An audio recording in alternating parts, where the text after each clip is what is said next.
High বন্ধুরা, কেমন আছো সবাই? আশা করছি ভালো আছো। আমরাও ভীষণ ভালো আছি। স্টে উইথ মনির আর একটা নতুন ব্লগে সবাইকে অনেক অনেক স্বাগত আর অনেক ভালোবাসা জানিয়ে আজকের ভিডিওটা শুরু করছি। আজকে সকালবেলা থেকেই ব্লগ স্টার্ট করেছি, কাজকর্ম সমস্ত কিছু শুরু করে দিয়েছি। আগের ব্লগে তোমাদের সঙ্গে বলেছিলাম যে হয়তো ইউটিউব ছেড়ে দিতে পারি, তার বিভিন্ন কারণ আছে।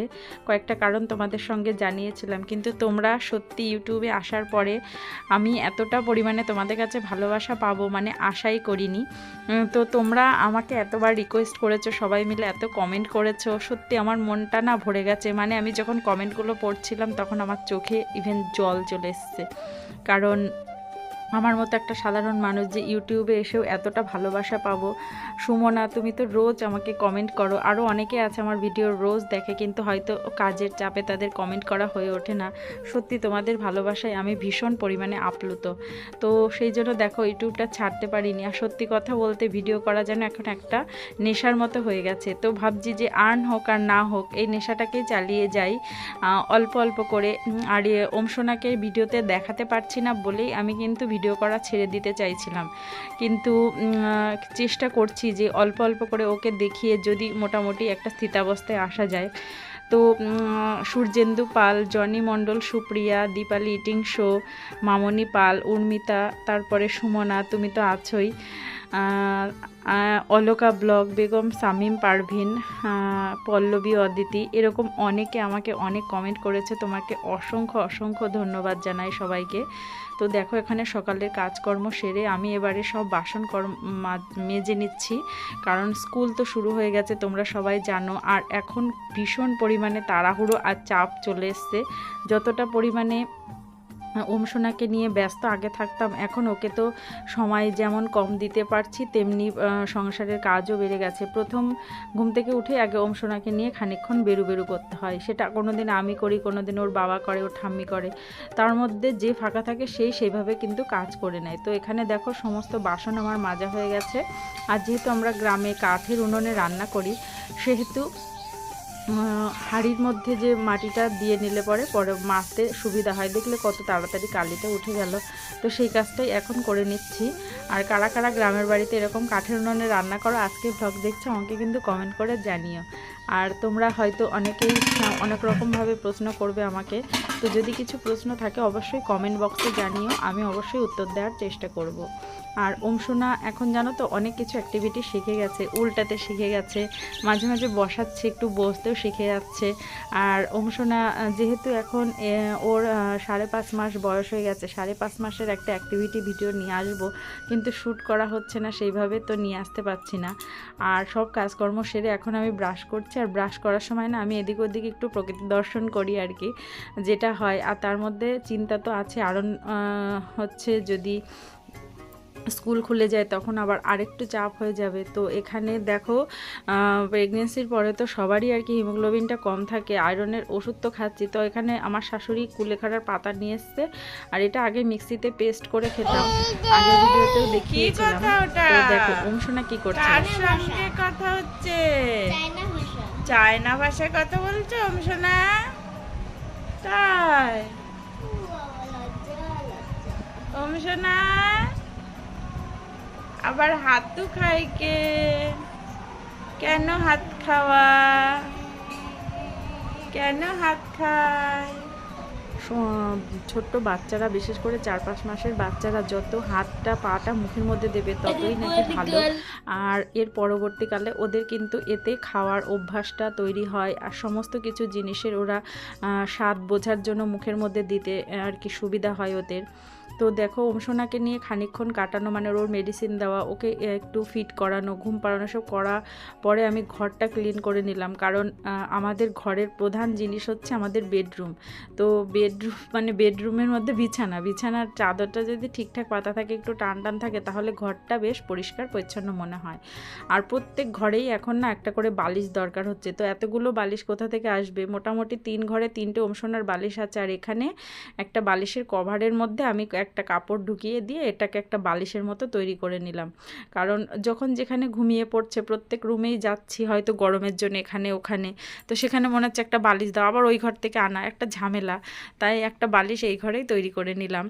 আর বারান্দায় একটা বালিশ আছে, সেখানে একটা, তারপরে মার রুমে একটা আছে, আবার যে রুমে রাত্রে থাকি সেখানে একটা বালিশ আছে।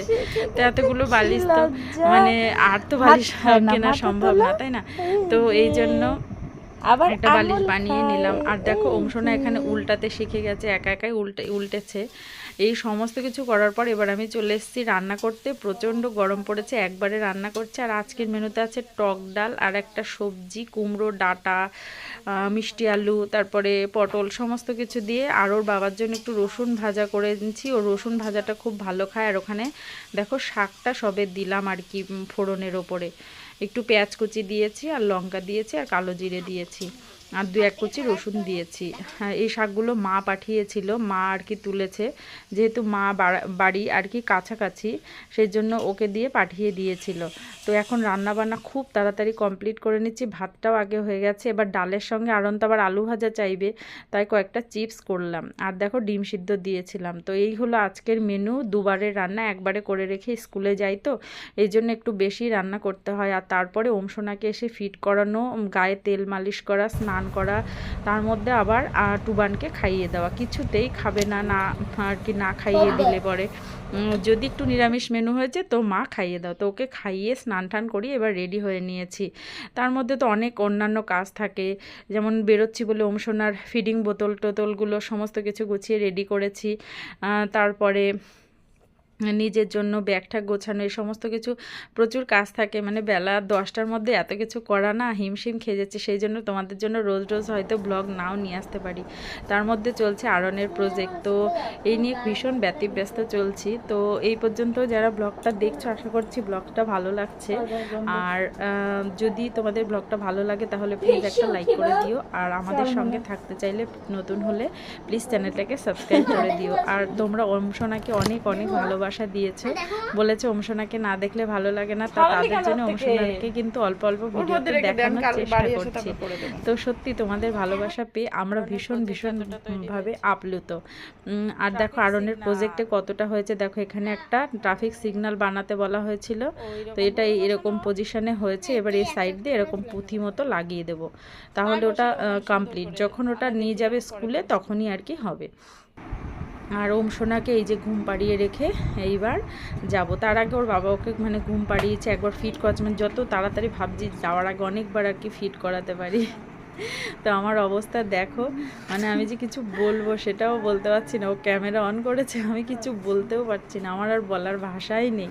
মানে সন্তানকে রেখে, বিশেষ করে এই সমস্ত বাচ্চাদের আর কি যারা এখনও ব্রেস্ট ফিডিং করে, তাদের রেখে এতটা সময় বাড়ির বাইরে কাটানো মানে আমার পক্ষে বা যে কোনো মায়ের পক্ষেই কষ্টদায়ক। সত্যি এটা যেন সব, এই জন্য অনেক মায়েরা হয়তো চাকরি ছেড়ে দেয় বিয়ের পরে বা প্রেগনেন্সির পরে।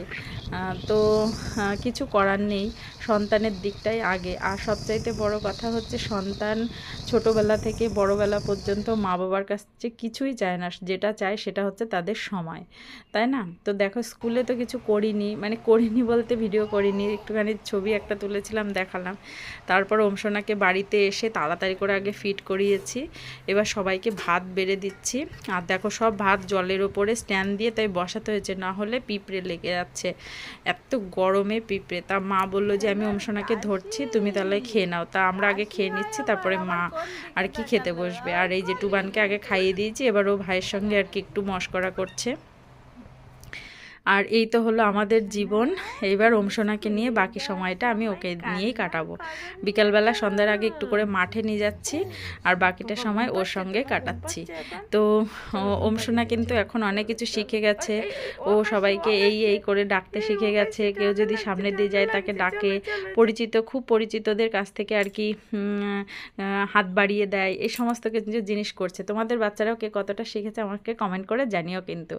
আর রাত্রে খাবার দেখো, আরও আরনের পড়াশোনা সমস্ত কিছুর করার পরে আর রাত্রে না ইচ্ছা করছিল না আজকে বেশি কিছু রান্না করতে, তো এখানে ডিম ভাজা করে নিচ্ছি আর কি, অমলেট করে নিচ্ছি। এটা অনেক দিন খাওয়া হয় না, আর হঠাৎ করে সন্ধ্যার দিকে হয়তো অন্য কোথাও বৃষ্টি হয়েছে, ওয়েদারটা একটু ঠান্ডা ঠান্ডা মনে হলো, তো সিদ্ধ ভাত করেছি। আর সেই সঙ্গে হচ্ছে ডিমের অমলেট হলে তো, আর আলু সিদ্ধ হলে আমার তো আর কিছুই লাগে না, আর সবারই তাই।